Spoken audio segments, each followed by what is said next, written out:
Mawar merupakan salah satu bunga favorit di kalangan masyarakat. Bentuknya yang indah membuat mawar pilihan tanaman yang tepat untuk menghiasi pekarangan rumah.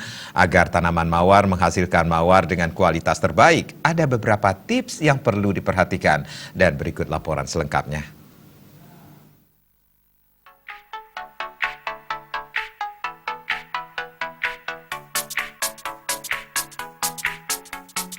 Tips pertama adalah persiapkan lahan baik di pekarangan atau di perkebunan.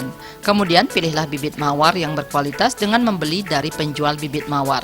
Berikutnya, tanam bibit mawar dengan jarak tanam sekitar 20 cm.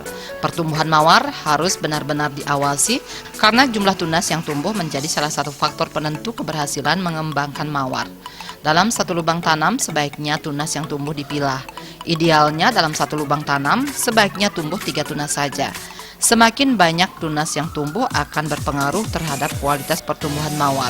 Sebaiknya jika ada banyak tunas yang tumbuh agar dipotong dan disisakan 3 tunas. Setelah itu perhatikan kebutuhan air dan pupuk. Untuk air, kebun mawar sebaiknya disiram setiap hari bergantung pada kondisi. Selain itu, dalam memilih pupuk, sebaiknya dipilih pupuk organik. Gulma yang tumbuh di sekitar mawar juga sebaiknya disiangi.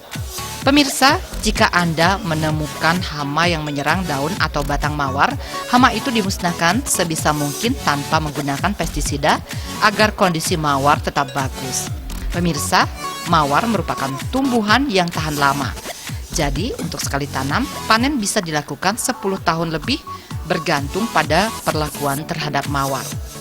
Pemirsa, berikutnya yakni tahap panen. Pada saat melakukan panen, mawar dipanen dengan cara memotong menggunakan gunting agar terlihat lebih rapi. Sebelum dijual, sebaiknya mawar dikemas agar terlihat lebih menarik.